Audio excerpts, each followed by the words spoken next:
낮의 해와 밤의 달도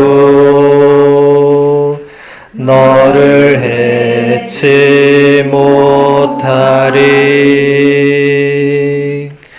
하느님은 너를 지키시는 분, 너의 아픔을 낫게 하시니 그가 너를 지키시리라. 너의 모든 것 지키시리라. 눈을 들어 산을 보아라. 너의 도움 어디서 오나. 천지 지으신 너를 만드신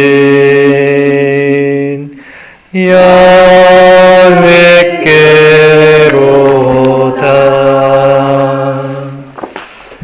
예, 이제 강의 첫 번째 시간입니다. 오늘 강의는 카를로 카레토 수사님의 사막에서의 편지라는 책 혹시 보신 적 있으세요? 예, 이 조그만 책 다들 처음 보시죠?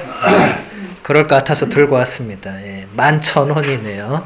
10불도 안 하는 책이네요. 예, 카를로 카레토라고 들어보셨어요? 못 들어보셨죠? 예, 그래서 오늘 지난 세기에 사셨던 분이고 지금 뭐 돌아가셨는데 샤를 드 푸코라고 들어보셨어요? 예, 그것도 못 들어. 여러분 다 가톨릭 지금 신자들 맞죠? 네. 네. 우리 가톨릭 확실합니다. 예, 그건 확실한데. 예.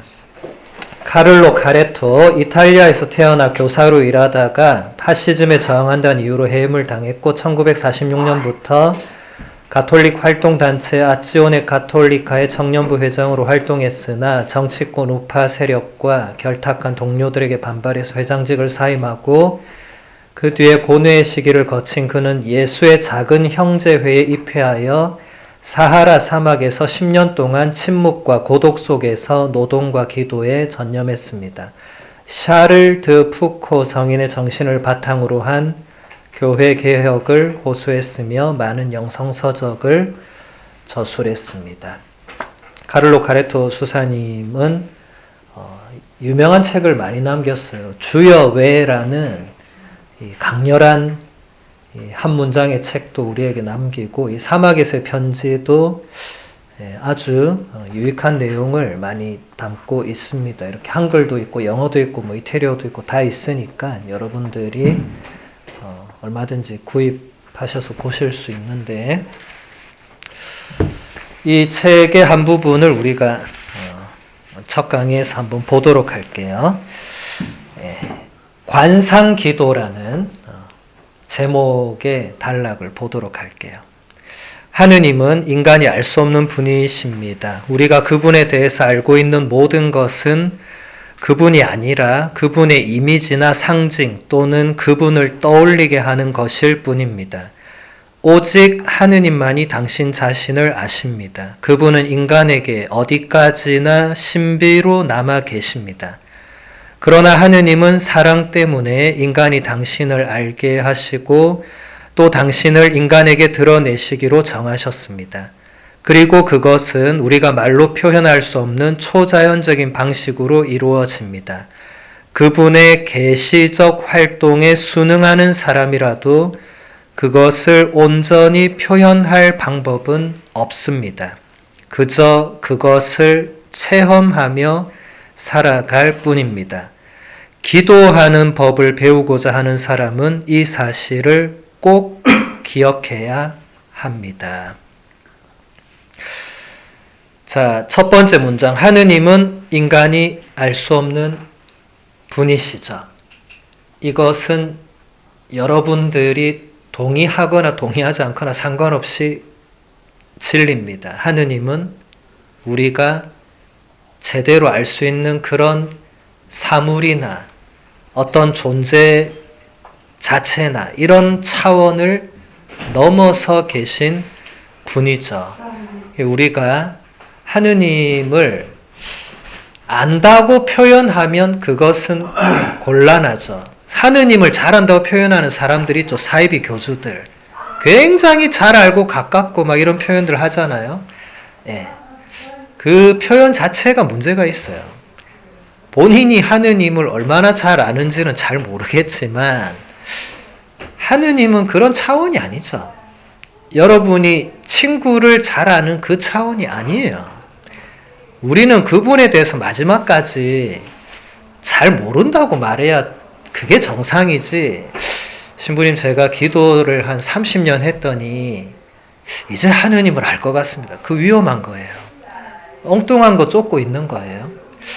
마지막까지 잘 모르는 게 맞는 거예요. 그게 하느님이신데, 그래서 지금 카레토 수사님도 우리가 하느님에 대해서 알고 있는 모든 것은 하느님이 아니라 하느님의 이미지, 상징, 혹은 하느님을 떠올리게 하는 것일 뿐이다. 구별해라는 거죠. 우리가 하느님을 안다고 할 때 하느님 그분 자신을 아는 게 아니라 하느님의 어떤 이미지를 떠올리고 그게 나한테 굉장히 친숙하고 그런 차원을 넘어선다. 여러분, 렘브란트의 탕자의 비유 그림 아시죠? 거기에 나오는 아버지가 하느님을 표현하는 굉장히 많은 이미지로 사용되는데, 어떤 사람이 내가 고해성사를 하고 나와서 하느님의 그 한없는 자비와 용서를 깊이 느낄 수 있어요. 느낄 수 있다고 해서 하느님이 그런 아버지라고 말하는 거는 그 완전 다른 차원이에요. 내가 느낀 거는 그 순간적인 느낌일 뿐이지 그렇다고 해서 내가 하느님을 그렇게 자비로운 분으로 안다고 표현할 때 굉장히 한계가 있는 거거든요. 그래서 여러분, 죽을 때까지 내가 하느님을 잘 안다 이런 마음을 가지고 있으면 곤란합니다. 마지막까지 성인 성녀들은 하느님 잘 모른다고 그랬어요. 그렇게 가까웠는데도 그분은 한없이 높으신 분이고 나는 정말 그분에 대해서 아무것도 모르고 다 그렇게 표현했어요. 겸손해서 그런 것도 있겠지만 하느님의 신비를 성인들은 알았기 때문에, 그래서 지금 카를로 카레토 수사님도 하느님은 인간에게 어디까지나 신비로 남아 계신다고 아주 적절하게 표현한 거예요. 아무리 뛰어난 성인 성녀에게도 하느님은 신비로 남아 계신 분입니다. 모세가 하느님과 가장 가까운 인간이었지만 하느님은 모세에게도 얼굴을 보여주시지 않았죠. 하느님은 뭐라고 했어요? 네가 나를 보는 날 너는 죽는다고. 이게 무슨 말이냐면 하느님 보는 사람마다 다 죽어야 된다 이게 아니고 차원이 다르다는 거예요. 우리가 이 지상에서 하느님, 우리가 서로를 보고 누구를 알고 누구를 친하고 그런 차원을 넘어선다. 하지만 하느님은 인간을 사랑하시기 때문에 인간이 어느 정도는 당신을 알게 하시고 당신을 어느 정도 보여주시기로 정하셨는데 그것을 계시라고 한다. 그래서 여기서 하느님의 계시의 활동에 순응하는 사람 이런 표현이 나오죠. 하지만 그렇다 하더라도 그것을 온전히 표현할 방법은 없다. 성경이나 교부들이나 성인 성녀들이 어느 정도는 하느님에 대해서 인간의 언어로 표현을 하지만 그 또한 100% 그게 다 표현했다고 말할 수 없습니다. 예를 들어서 요한복음 3장을 찾아보면 하느님은 세상을 너무나 사랑하신 나머지 외아들을 내주셔 그를 믿는 사람은 누구나 죽지 않고 영원한 생명을 얻게 하셨다고 적혀 있죠. 근데 그 문장이 모든 걸 말해줄 수가 없는 거죠. 그냥 하느님은 세상을 너무나 사랑하셨다. 근데 이 너무나 사랑하셨다는 게 어디까지인지 어떻게 알아요? 다들 너무나 사랑한다면 자기가 생각하는 범위가 있을 거예요. 사랑이 요 정도다. 이게 있을 건데 그걸 완전히 뛰어넘는 게 하느님 사랑이라는 거예요. 그래서 여러분들이 하느님에 대해서 혹은 하느님의 사랑에 대해서 표현할 때는 조심해야 되는 거예요. 함부로 말하는 사람들은 거의 사이비 교주들 이단들이에요. 그냥 막 표현하는 사람들은 그게 확신해서 표현하는 게 아니고 모르는 거예요. 무지한 거예요. 성인 성녀들은 절대로 하느님이나 하느님의 사랑을 그렇게 표현하지 않았습니다. 모르면 그냥 입을 다물고 있었던지 그냥 침묵 중에 그분이 뭔가 말씀하신다고 표현하든지 아니면 내가 너무 서툴러서 말을 못한다고 하든지 보통 다 그렇게 말했거든요. 나는 하느님을 잘 알아. 그분이 언제 나에게 무슨 말을 했어. 그거 다 사기꾼들이에요.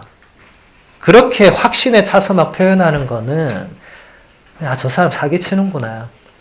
저 사람 잘 모르는구나. 그렇게 생각하시면 됩니다.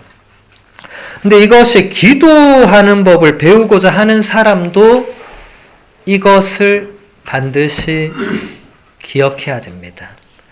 여러분, 기도가 쉽습니까? 어렵습니까? 어렵죠. 저는 기도가 쉽다고 생각하는 사람을 만나본 적이 없어요. 기도가 쉽다고 말하는 사람 조심해야 됩니다. 기도 잘 모르고 그냥 하는 말일 가능성이 매우 높아요. 기도는 어렵습니다.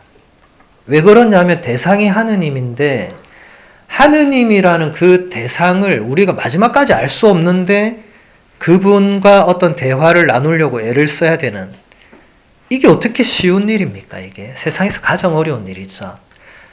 그래서 여러분 주위에 열심한 신자든 안 열심한 신자든 하느님이나 기도나 신앙이나 신비에 대해서 쉽게 말하는 사람은 쉽게 믿으면 안 됩니다. 조심해야 됩니다. 그 쉽게 말하는 근거를 저는 잘 모르겠지만 조심해야 돼요. 유튜브에 나오는 유명한 강사라도 그렇게 말하면 조심해야 돼요.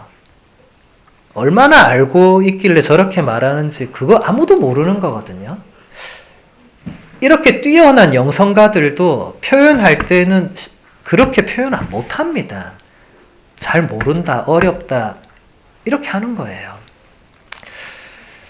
계속 본문 보면 하느님은 알 수 없는 분이시고 오직 그분만이 그분의 고유한 방법을 통해서 도저히 흉내낼 수 없는 그분의 언어를 통해서 모든 논리를 뛰어넘는 그분의 논리를 통해서 나에게 당신을 드러내 보이십니다. 그러므로 참다운 기도는 능동적이기보다는 수동적이어야 합니다. 말보다는 침묵이, 연구보다는 흠숭이, 활발한 활동보다는 마음의 여유가, 이성보다는 신앙이 필요합니다. 참된 기도란 결국 하늘이 땅에게, 성부께서 성자에게, 신랑이 신부에게, 모든 것을 가진 분이 아무것도 없는 이에게, 전부인 분이 무인 존재에게 주는 은총의 선물임을 깨달았습니다. 굉장한 경지에 들어간 분이 지금 그 경지를 인간 언어로 지금 표현하고 있는 거예요. 하느님은 알 수 없는 분이신데 그런데 그분은 그분만의 방법과 논리를 통해서 우리에게 당신을 드러내 보여주신다는 거예요. 근데 이거는 너무 고유하기 때문에 공통적으로 뭔가 이렇게 적용될 수 있는 그런 건 아니에요. 사람마다 하느님 체험은 다 달라요. 그래서 여러분 다른 사람의 하느님 체험을 부러워할 필요는 전혀 없습니다. 어떤 사람이 매일 하느님을 만난다, 꿈에서 부러워할 필요 하나도 없습니다. 저는 제 꿈에 하느님 나온 적이 한 번도 없습니다만 누가 꿈에서 봤다고 해서 난 부러워한 적이 한 번도 없습니다. 아, 그러세요? 그냥 좋으셨겠네요. 그러고 넘어가면 되죠. 그 왜 하느님 오늘 밤 나한테 꿈에 그러다 하느님이 그럼 나랑 가자 이러면 어떻게 할 거예요? 그럼 어떡할 거예요? 저는 안 나오신 게 참 감사하다고 생각합니다. 예. 그게 사람마다 다 다른 거예요. 그래서 여러분들이 기도할 때 꼭 특정한 체험을 해야 기도가 열매를 맺고 아닙니다. 전혀 그런 말도 안 되는 기도를 이렇게 주장하거나 고집하면 안 되고 하느님과 나와의 그 고유한 그 1대1의 관계 그 안에서 이루어지는 뭔가를 본인이 찾아야 돼요. 다른 사람들 이야기는 어느 정도는 도움이 될 수 있어요. 왜냐하면 초반에는 비슷하게 가거든요. 왜냐하면 하느님은 알 수 없는 분이고 그분만이 우리에게 뭔가를 주실 수 있다는 이 전제 조건이 똑같기 때문에 근데 조금 더 깊이 들어가면 굉장히 고유합니다. 그래서 성인 성녀들의 기도에 관한 내용도 참고해야지 100% 따라가려고 하면 안 돼요. 우리말에 무슨 새가 무슨 새를 따라가다가 가랑이가 찢어진다 이런 말 있잖아요. 성인 성녀들은 함부로 따라갔다가 큰일 납니다. 정말 그 정도로 살지 않는 이상은 안 되는 거거든요. 그런데 성인 성녀들은 언제나 우리에게 좋은 기도의 스승이고 영적 스승인 이유가 어쨌든 그들도 처음에는 우리같이 기본도 안 되는 상태에서 출발해요. 아무것도 몰라. 근데 그분들은 계속 그 우물을 파는 거예요. 죽을 때까지. 그러다 보니까 어느 정도 경지에 들어가니까 그걸 조금씩 표현을 하는 거예요. 카를로 카레토 수사님은 아직 성인 품에 오른 분은 아닙니다만 이분도 사막에서 나름 정말 열심히 고독 속에서 묵상하고 그 은수자 생활을 하면서 또 샤를드 푸코 성인의 그 정신을 충실히 따르면서 나름 뭔가 깨달은 거예요. 그때부터 책을 쓴 거예요. 그래서 우리가 이런 책들을 보고 도움을 받는 거죠. 이분이 어느 정도 기도를 하다 보니까 정말 참된 기도는 능동적인 걸 넘어설 때부터구나 이걸 깨달은 거예요. 지금 능동이 나쁘다, 능동이 해서는 안 된다 이게 아니에요. 처음에는 누구나 기도할 때 본인이 주체적으로 기도를 한다는 거예요. 근데 그렇게 하다가 어느 단계에 넘어가니까 점점 수동적으로 가게 되더라는 거예요. 단계가 있더라는 거예요. 그럼 또 어떤 사람은 또 성질 급한 사람, 난 처음부터 그럼 수동 모드로 가야지. 이제 가서 가만히 있는 거예요. 가만히 있으면 잠밖에 더 오겠어요?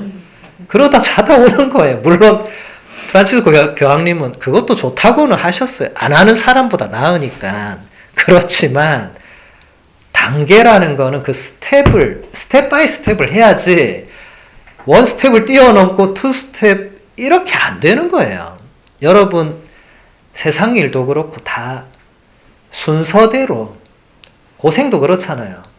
2등병 생활을 해보고 1병 생활을 해야지 2등병 생활 안 하고 1병으로 바로 뛰어가는 그런 일은 군대에서 있을 수도 없지만 있다고 해도 문제가 드러납니다. 2등병 고생 하나도 안 하고 1병 생활을 할 수 없어요.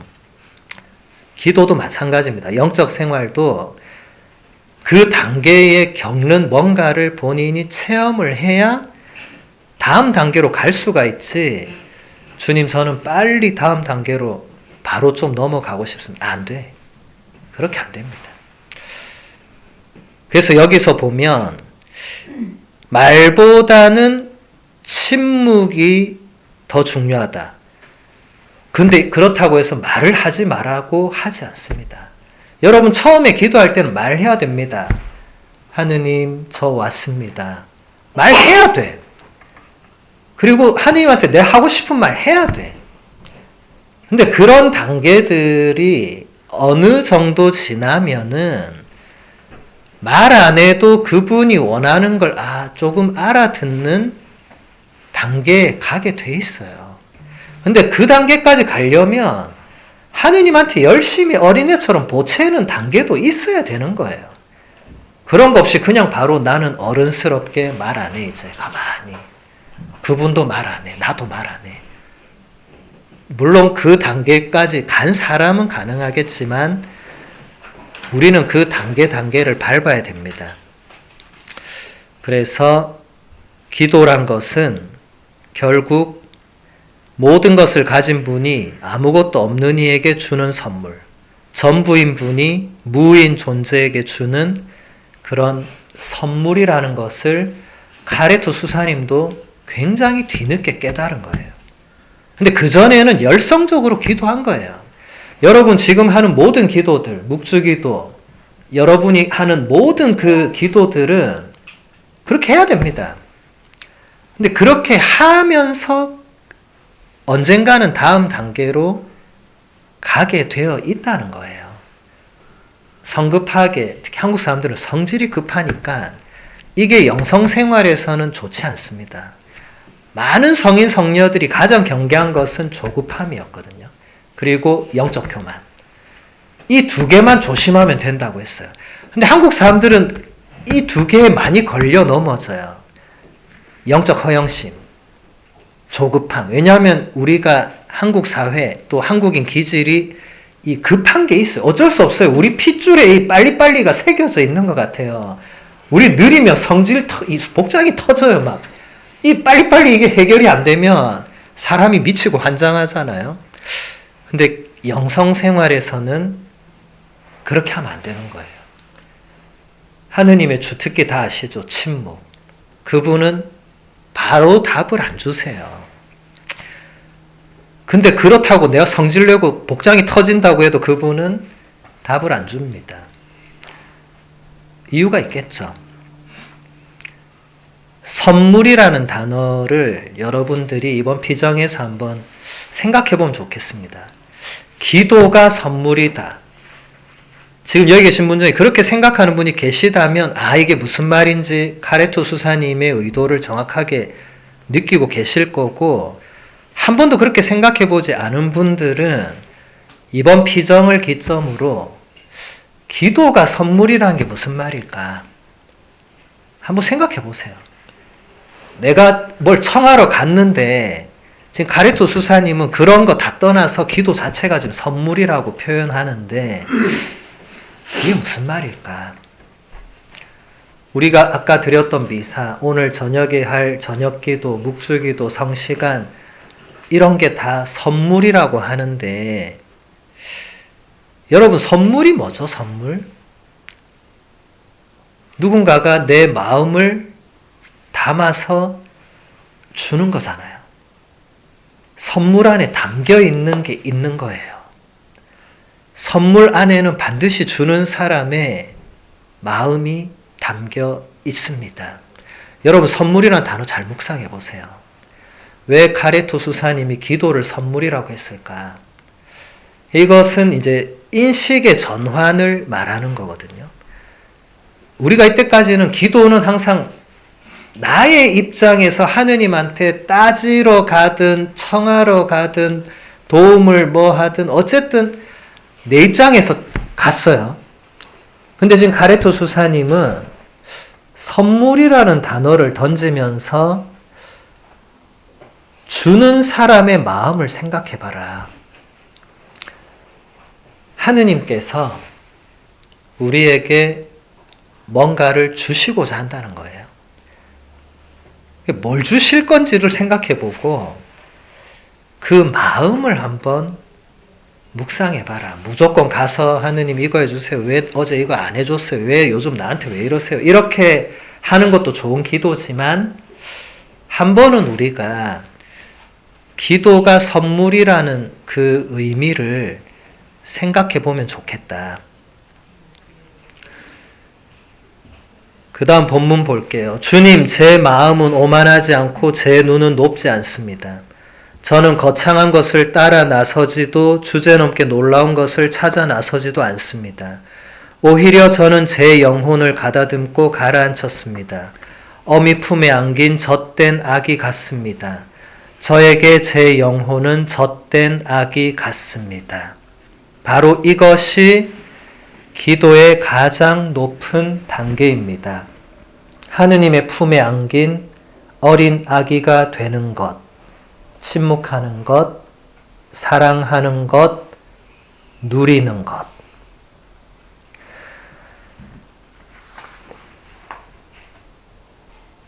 첫 번째 기도는 시편 131편 1절에서 2절의 말씀입니다.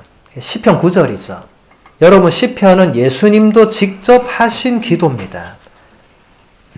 하느님의 아드님이 직접 사용하신 기도예요.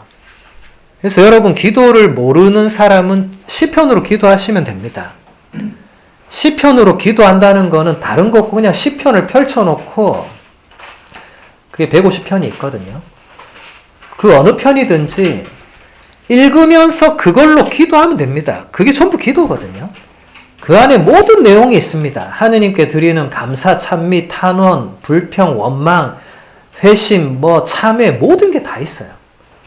근데 거기서 131편에 보면 저는 제 영혼을 가다듬고 가라앉혔습니다. 어미 품에 안긴 젖된 아기 같습니다.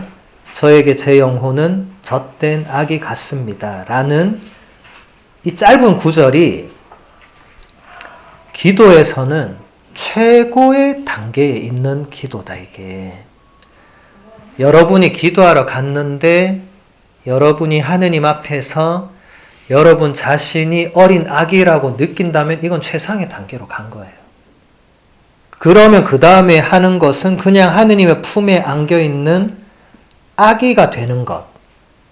그러면 침묵할 수밖에 없겠죠. 그리고 하느님을 사랑할 것이고 하느님의 그 사랑을 누리게 되겠죠. 이런 게 기도의 최고의 단계. 조금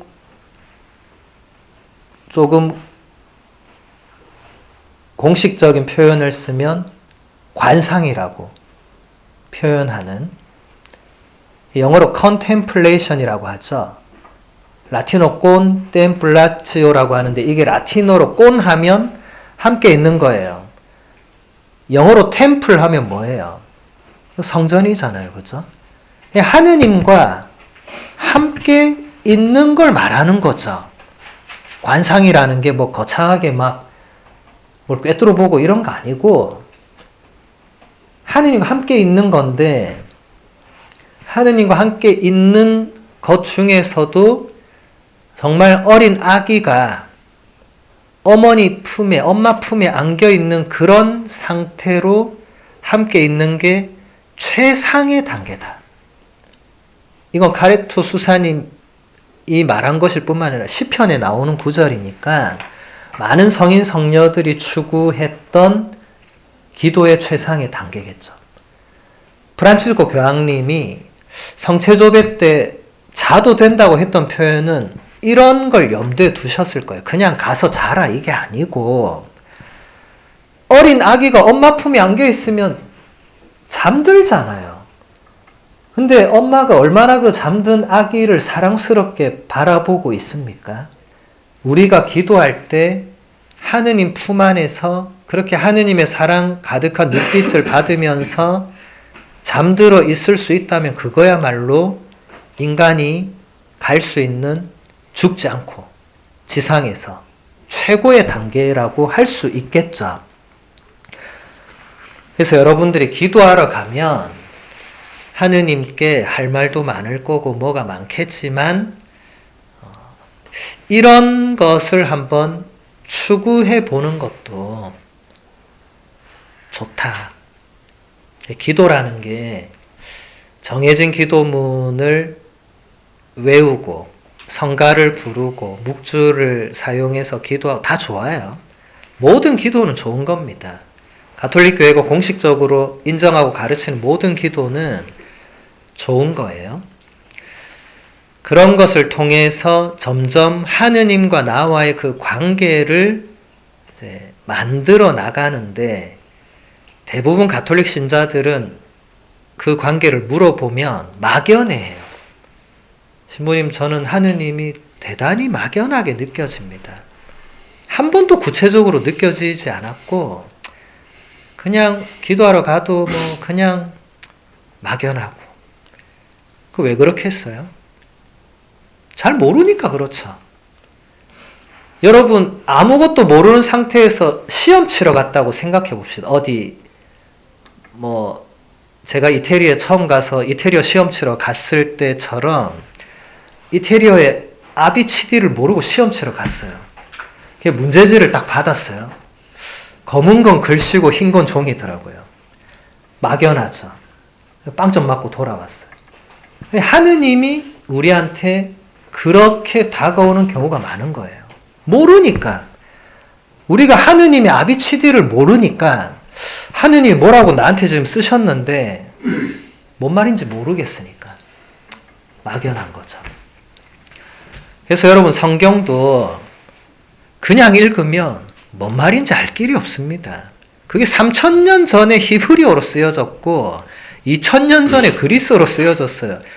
우리가 그 시대를 살아본 적도 없고 그 언어 체계를 모르는데 성사학자들이 공부 조금 해서 우리한테 알려주는 그걸로 조금 알 수 있는 거를 어떻게 우리가 제대로 알 수 있겠어요? 당연히 모르죠.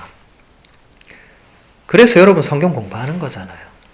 공부하다 보면 아, 그 말이 요 말이었구나라고 조금 이제 깨우치면 약간 하느님과의 관계에서 아, 하느님 당신이 이렇게 표현하신 게 이거였군요. 조금 걸어가는 거죠. 네.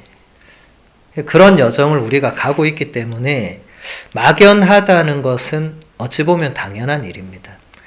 그런데 막연한 하느님을 계속 그냥 막연하게 놔두는 사람이 있고 그래도 하느님께 나아가려고 한 걸음이라도 나아가려고 애쓰는 사람이 있고 그 생활이 5년, 10년, 15년 계속되면 차이가 나겠죠. 아무리 그래도.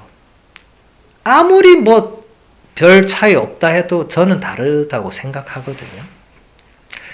하느님이 당신께 다가오려고 애쓰는 그 영혼을 가만히 보고만 있는 분은 아니라고 지금 가레토 수사님이 얘기하는 거거든요. 그분이 그분의 논리로 그분의 방식으로 그분이 정하신 때에 그 영혼에게 필요한 뭔가를 반드시 주신다. 언젠지는 알 수 없다. 그리고 어떻게 하시는지도 알 수 없다. 하지만 그분은 가만히 계시진 않는다. 그게 지금 가레토 수사님이 이 관상기도의 단락에서 우리에게 얘기하고자 하는 것입니다. 그 다음 정신을 정화하는 것에 대해서 보도록 할게요. 우리는 악하고 병들었으며 균형 잡히지 못했고 감각적인 것에 매달립니다. 주의하십시오. 우리 모두가 다 그렇습니다. 많은 실패와 권태와 어둠 그리고 죄에 떨어진 상황을 더 자주, 더 깊이 체험하면서 인간은 자신이 어떤 존재인지를 깨닫습니다. 가난하고 나약하면서도 교만하고 속되며 항구하지 못하고 게으르며 논리적이지도 않은 존재임을 알게 됩니다. 이렇듯 인간의 비참함은 끝이 없고 하느님은 우리가 그것을 끝까지 밑바닥까지 다 체험하도록 내버려 두십니다. 이 부분은 많은 성인 성녀들 자서전에도 이런 내용이 그대로 나오고 이건 가레토 수사님의 개인의 고백도 여기 그대로 들어있어요. 이거 남 얘기 이렇게 쓰는 거는 도움이 안 되죠. 우리 모두가 다 그렇다고 할 때 여기 저를 포함한 우리 모두는 악하고 병들어 있고 균형 잡히지 못했고 감각적인 것에 매달린다는 겁니다. 그걸 부정할 수 없다는 거예요. 그 누구도. 어떤 사람이 나는 그 정도 아닌데 자신을 잘 들여다보라는 거예요. 그런 게 있다는 거예요. 또 많은 실패와 권태와 어둠과 죄에 떨어진 상황이 우리에게 체험된다는 거예요. 근데 그러면서 우리는 자신이 어떤 존재인지를 알게 된다는 거예요. 한마디로 너무 형편없고 나약하구나. 근데 거기까지 못 간 사람들이 훨씬 많을 거예요. 자기 자신을 있는 그대로 바라보거나 직면하지 않은 사람들이 훨씬 많기 때문에 웬만한 사람들은 나 정도면 괜찮다 이럴 수 있어요. 다 요즘 다 자기 잘난 맛에 사는 시대니까 그걸 누가 뭐라 할 수는 없지만 대부분 성인 성녀들은 자신의 그 가장 깊은 밑바닥에서 자신을 바라보고 그런 자신을 껴안아 주시는 하느님을 거기서 만나고 그러면서 다시 거기서 올라오게 되는, 이게 하느님과 인간이 함께 걸어가는 여정에서 누구도 피할 수 없는, 누구도 포장하고 그럴싸하게 넘어가고 그럴 수 없는 뭔가가 있다는 거예요. 이런 부분은 웬만한 사람들은 이렇게 표현도 안 합니다. 그냥 숨기고 있어요. 우리는 어느 정도는 서로가 서로에게 많이 감추고 숨기고 있어요. 성인 성녀들은 우리하고 조금 다른 게 그런 것을 있는 그대로 다 내보입니다. 그래서 오해를 엄청 받아요.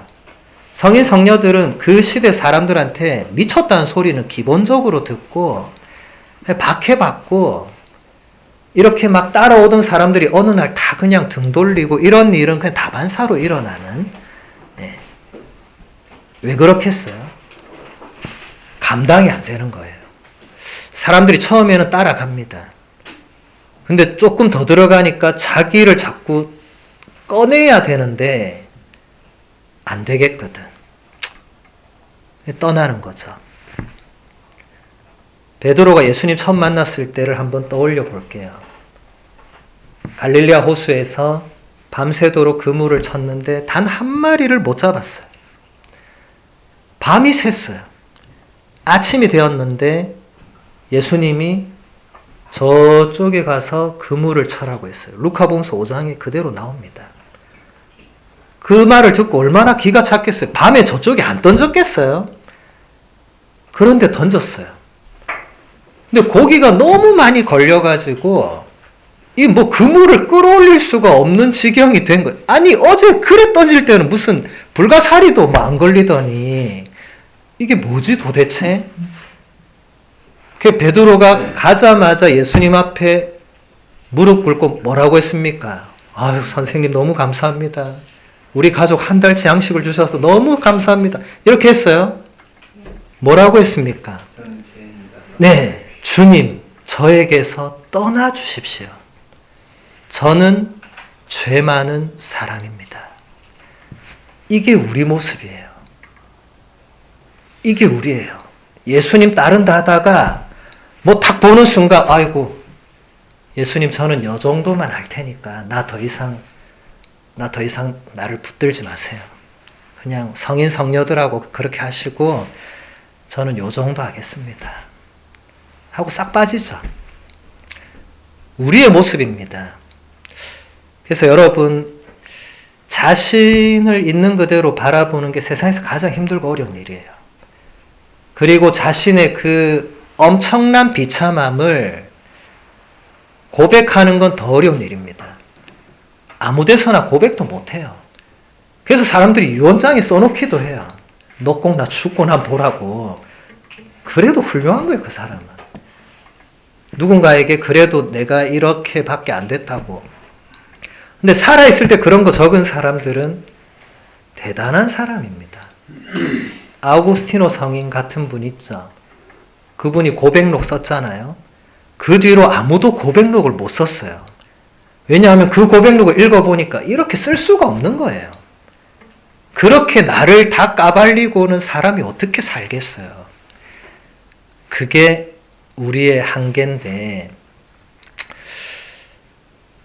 그 하느님께서 우리가 그렇게 하도록 내버려 두시는 거예요. 이유가 있겠죠. 왜냐하면 하느님은 모든 것을 아시는 분입니다. 그렇죠. 그건 여러분이 인정하든 안 하든 아무 상관없습니다. 하느님만이 모든 것을 아시는 분이에요. 그럼 하느님은 우리가 얼마나 어이없는지 다 아시는 분이에요. 우리는 우리끼리 서로 몰라요. 그래서 깜짝 놀라, 저 사람이 저러다니. 하느님은 전혀 안 놀라세요. 다 알고 계시니까. 성경에 나오는 그 위대한 인물들이 하루아침에 떨어지는 거 보셨을 거예요. 다윗이나 솔로몬이 어떻게 추락하는지 다 아실 거예요. 근데 하느님은 네가 나한테 어떻게 이럴 수 있냐 이런 말씀을 안 하세요. 알고 계시는 거예요. 얼마나 형편없는 인간들이었는지 알고 계셨지만 왕으로 뽑아준 거예요. 우리라고 뭐 얼마나 다르겠습니까? 우리의 형편없는 걸 그분은 아시지만 우리 기도를 들어주시는 거예요. 우리가 미사 드리러 왔을 때 그래도 잘 왔다고 하시는 거예요. 근데 우리가 그것을 깨달으려면 우리가 얼마나 비참한지를 본인이 알아야 되는데, 여러분 성경에 나오는 복음서에 나오는 바리사이들 보세요. 바리사이들은 자신이 비참하다는 걸 전혀 알지 못했어요. 그러다 보니까 다른 사람들을 함부로 판단하고 단죄했습니다. 저거 저 안 될 놈들 저거 저 이렇게. 근데 과연 우리는 얼마나 바리사이와 다르게 살고 있는가? 우리는 얼마나 다른 사람들을 판단하지 않고 살고 있는가? 만약에 내가 다른 누군가를 조금이라도 판단한다면 그건 바리사이입니다. 왜냐하면 나는 그 사람을 솔직히 잘 모르거든요. 근데 그 사람의 드러난 말과 행동 혹은 내가 들은 소문으로 그 사람을 판단하는 것은 그건 바리사이들이 하는 거예요. 나는 그때 무엇을 해야 되느냐? 아, 저 사람이 저런 게 있구나. 내 안엔 저런 게 없는가? 라고 나를 볼 수 있는 그런 거울의 역할을 하는, 이런 건 불교에서도 많이 나오죠. 다른 사람을 손가락질하고 단죄하고 판단하기 전에 거기에 비추어서 자신을 보라고 하잖아요. 근데 과연 얼마나 우리가 그렇게 살아가는가? 네. 얼마나 다른 사람들이 나에게 거울이 되는가? 생각해 봐야 되겠죠. 우리도 다른 사람들에 의해서 판단받고 손가락질 당하고 뒷담화 대상이 될 수 있겠죠. 근데 그렇다고 해서 내가 딴 데 가서 또 그렇게 해야 됩니까? 꼭 그렇게 해야 되는 거예요? 그 정해진 거 있어요? 누가 내 욕한다고 나도 가서 제 욕을 꼭 해야 되는 거예요? 아니요. 아니잖아요. 근데 왜 그렇게 하는 거예요? 복수심 때문에. 그렇죠. 이게 계속되면 악순환이 반복되겠죠. 그러면 아무도 거기서는 서로가 서로를 이해하고 용서하고 이런 거는 있을 수가 없겠죠. 계속 누군가는 난도질 당해야 되고 계속 누군가는 고통을 받아야 되고, 그럼 우리가 서로 관계를 맺을 때 누가 서로 친밀하고 깊게 관계를 맺겠어요? 제가 언제 나 등에 칼 꽂을지 어떻게 합니까? 모르잖아요. 얼마나 불행한 사회입니까 이게? 서로가 서로를 믿지 못하면 그 얼마나 숨막히는 관계예요. 이게 하느님과의 관계에서도 그렇게 되지 말라는 법은 없어요.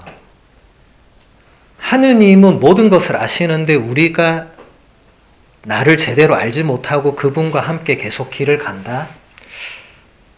바리사이들도 죽을 때까지 당신들이 하느님과 함께 길을 간다고 생각했어요. 가장 충실하게. 나머지 저 부류들은 아유 저것들은 안 된다고 생각했어요. 그래서 예수님이 와서 그거 아니야. 너희야말로 위선자야 했더니 저거 죽여야 되겠네. 예수님은 그것 때문에 죽었습니다. 예수님이 바리사이들한테 그렇게 안 했으면 바리사이들이 예수님을 굳이 죽음으로까지 몰고 갈 이유가 없었죠. 그래서 우리도 이 자신을 깊이 들여다본 사람은 자신의 비참을 조금이라도 인정하고 받아들인 사람은 다른 사람의 그 비참함을 함부로 말하지 않습니다. 왜냐하면 내 비참함이 어떤지를 알기 때문에 서로 비참한 거 비교하면 뭐 묻은 개가 뭐 묻은 게 나무라는 그거밖에 안 되거든요. 그러면 굳이 쟤 안 되겠더라 이렇게 말 안 해요. 아유 내가 더 엉망인데 이러고 마는 거예요. 그래서 프란치스코 교황님 뭐라고 했습니까? 뒷담화만 하지 않아도 성인이 됩니다. 이렇게 얘기했어요. 그래서 사람들이 다 웃었어요. 근데 전 그 말 안에 진리가 있다고 생각합니다. 그 경지까지 간 사람이 그렇다는 거죠. 이건 단순히 그냥 뒷담화를 해라 하지 마라 차원이 아니고 그 정도 경지에 간 사람은 성인에 가까워졌다. 그런 사람들은 남의 말 함부로 하지 않고 함부로 그 말 옮기지 않고 함부로 판단하지 않고 그래 하고 지나가는 거예요. 그러면 막 흥분하던 사람이 더 말 못합니다. 내가 그래 하고 지나가는데 뭐 거기다 놓고 누구 욕을 계속 어떻게 하겠어요. 내가 그걸 별로 안 듣고 있는 게 보이는데 내가 관심 없어 하고 있는데 내가 동조하기 시작해야 이제 더 신나서 막 욕을 할 거 아니에요. 너도 봤지? 걔 그런 거 봤지? 야 걔 그런 애야. 이럴 때 신나는데 그래? 시큰둥하면 뭘 또 걔 욕을 하겠어요.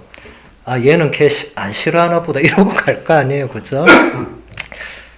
우리가 그 차원에 머무르고 안 머무르고가 중요한 게 아니고 그만큼 우리가 자신의 그 약함, 어두움 그런 것을 본 사람 그런 사람은 다른 사람의 약함도 안아줄 수 있는 거예요.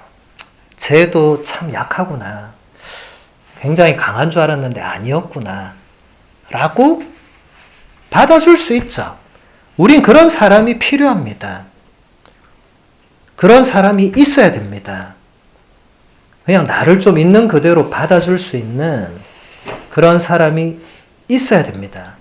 없다면 내가 그런 사람이 되어주면 됩니다. 다른 사람한테, 누군가한테. 그러면 나도 언젠가는 그런 걸 받게 돼 있습니다.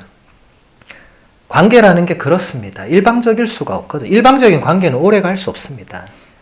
관계는 쌍방이 계속 뭔가 왔다 갔다 할 때 계속 가는 거거든요. 그래서 자신의 그 밑바닥을 체험하는 것은 나쁜 거 아니다. 그리고 하느님께서 그걸 허락하시는 이유가 있다.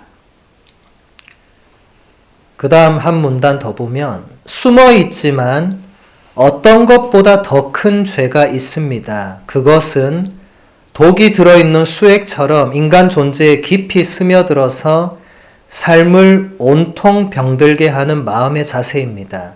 이 죄는 표면적으로 잘 드러나지 않기에 긴 시간이 지난 뒤에야 겨우 깨닫게 되는 경우가 많습니다.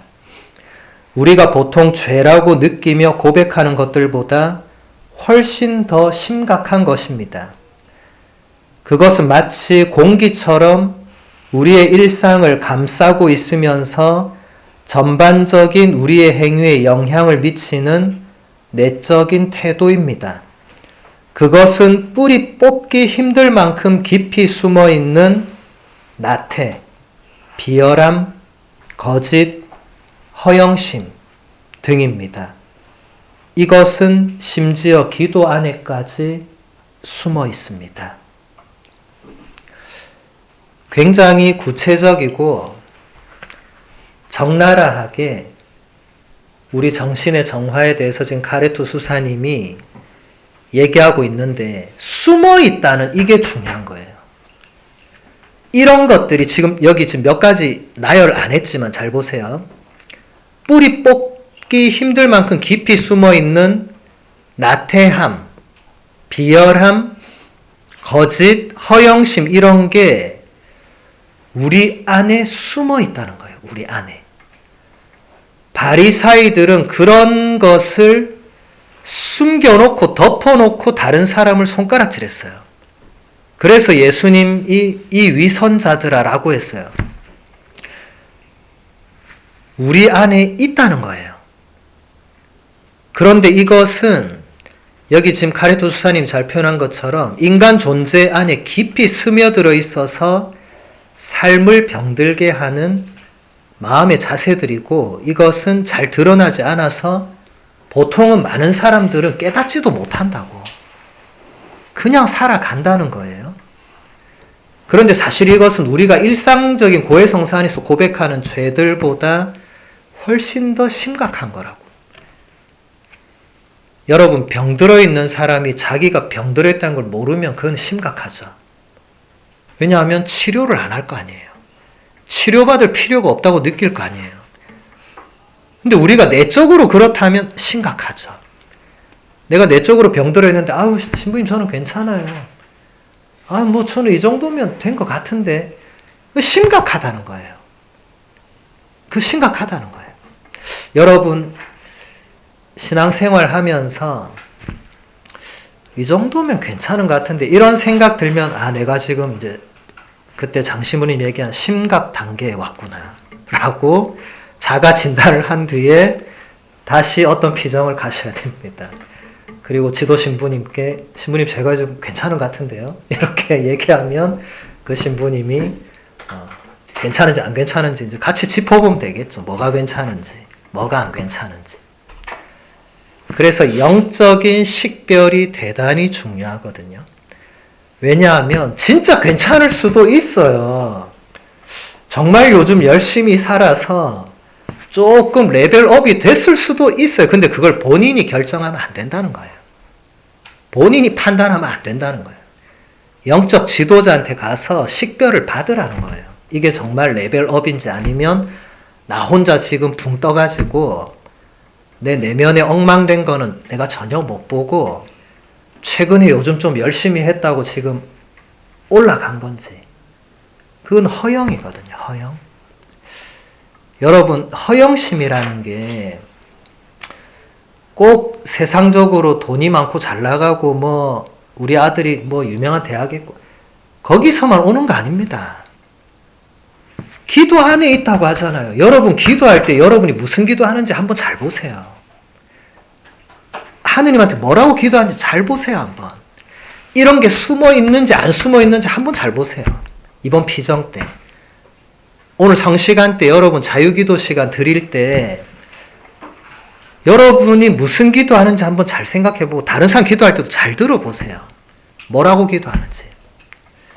또 제가 이런 얘기하면 오늘 아무도 기도 안 하고 전부 다 입 딱 닫고 그냥 저하고 수녀님만 계속 그냥 기도하고 이런 저녁이 될지도 모르겠지만 그렇게 되면 좋지 않고 여러분 제가 이런 얘기하는 건 자꾸 드러내면서 여러분 병자가 의사한테 갔을 때 증상을 말해야 의사가 뭘 알아요. 물론 타고난 의사들은 말 안 해도 당신 어디 아프죠? 이렇게 알겠지만 보통은 그렇지 않아요. 말해야 됩니다. 제가 어디가 좀 안 좋고 그래야 그 부분에 대해서 파고 들어가서 그럼 이걸 어떻게 할까? 영적인 것도 똑같습니다. 여러분 안에 뭔가가 있다면 그걸 자꾸 드러내면 그 덮여있던 게 빛을 받으면서 그게 뭔가 해결이 되거나 혹은 해결이 안 되더라도 드러난 자체로도 이미 뭔가 새로운 단계로 간 거죠. 나 혼자 꽁꽁 덮어뒀던 뭔가를 내가 기도하면서 뭔가 그때 치유나 해방이나 뭔가가 일어날 수 있는 거예요. 제가 예전에 한 20년 전에 어떤 이런 피정 프로그램에 가서 오늘 저녁에 하는 그 떼제 기도처럼 기도를 하는데 어떤 사람이 갑자기 이제 소리내서 기도하는 자유기도니까 갑자기 아버지 하고 고함을 지르는 거예요. 자던 사람 다 깼어요. 막 졸고 있던 사람들. 왜냐면 너무 크게 그냥 아버지 이렇게 기도한 게 아니고 깜짝 놀라게 고함을 질렀으니까 저도 깜짝 놀랐어요. 쟤 왜 저러지? 하고.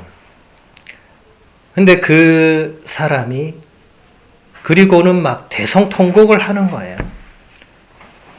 그래서 우리가 어쨌든 자유기도니까 뭐 어떻게 말릴 수가 없어요. 가만히 그냥 기다리고 있었죠.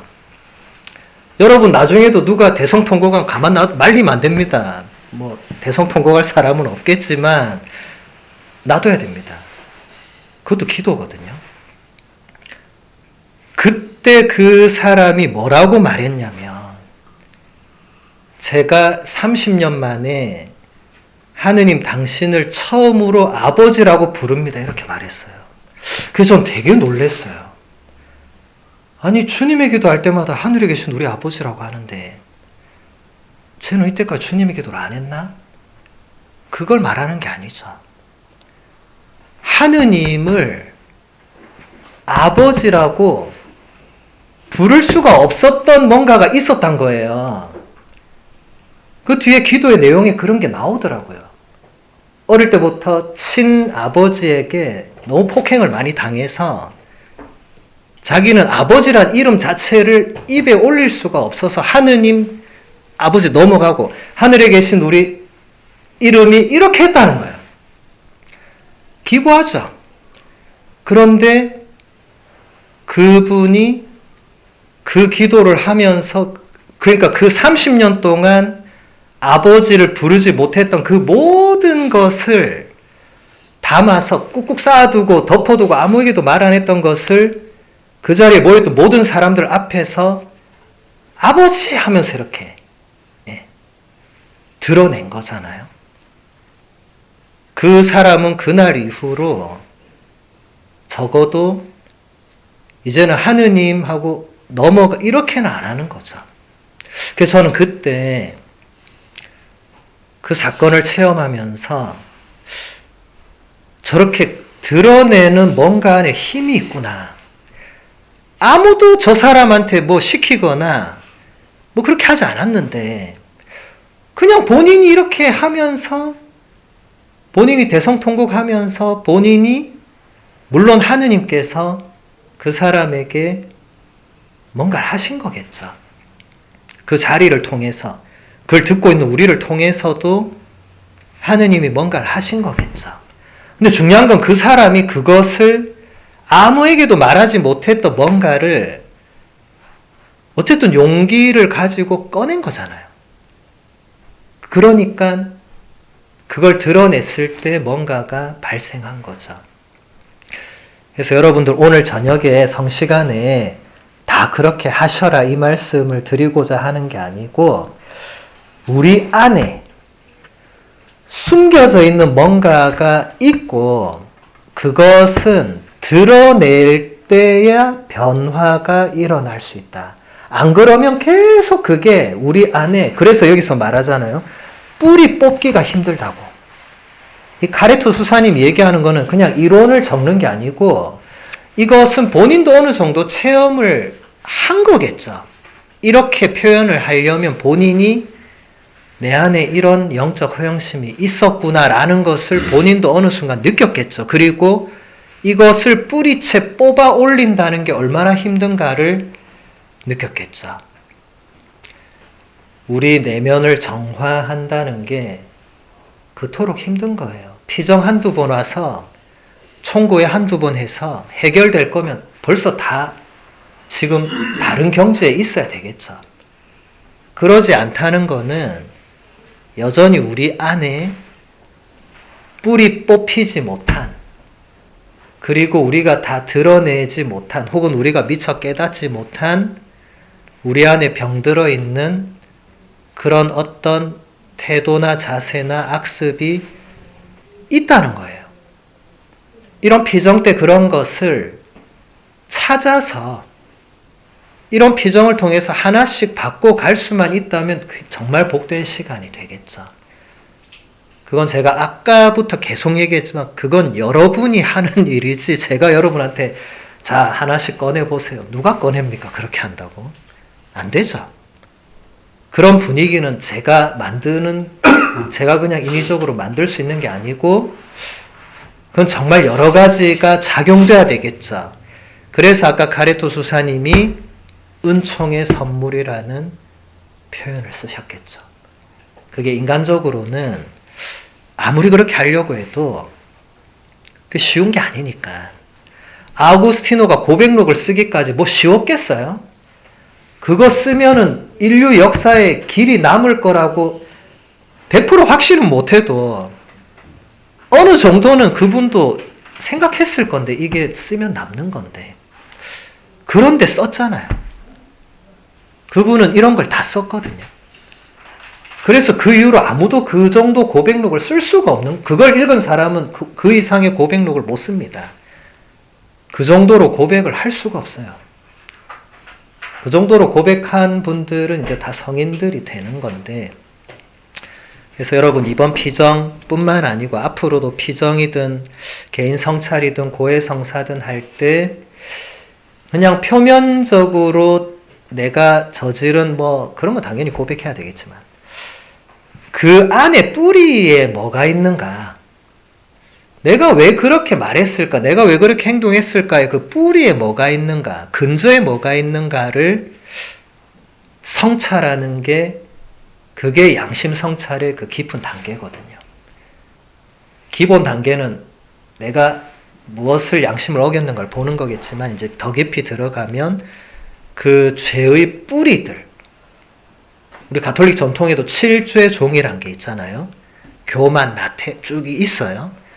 그런 것들을 우리가 찾아서 끄집어내서, 적어도 고해성사 안에서는 사죄를 통해 하느님께 고백하는 거니까, 또 이런 피정에서는 이 시간 안에서만 우리가 뭔가를 꺼내고 나누는 거니까 은총의 선물이 될 수도 있고, 아니면 그냥 또 지나가고 마는 시간이 될 수도 있는 거죠. 1강의는 여기서 마무리하도록 하겠습니다. 강의 마침 성가로 266번 같이 노래하도록 할게요.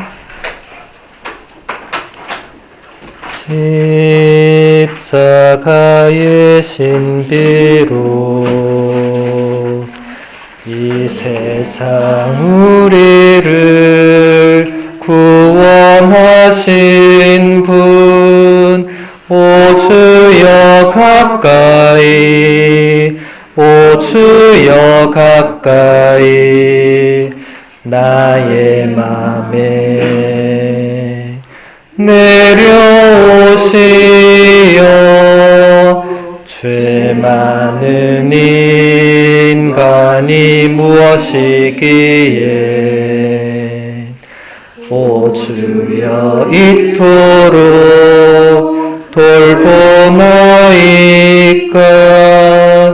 하느님 당신은 나의 전부 되시도다.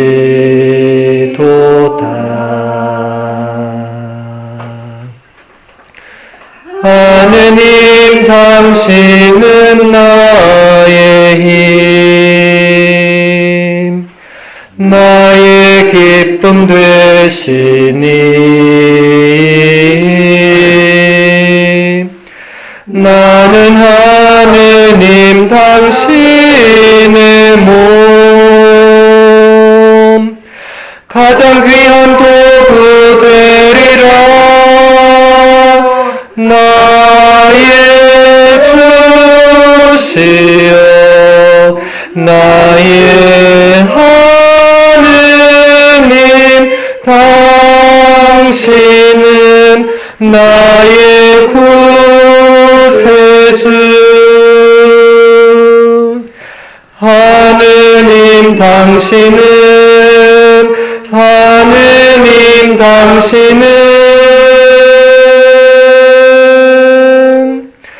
나의 모든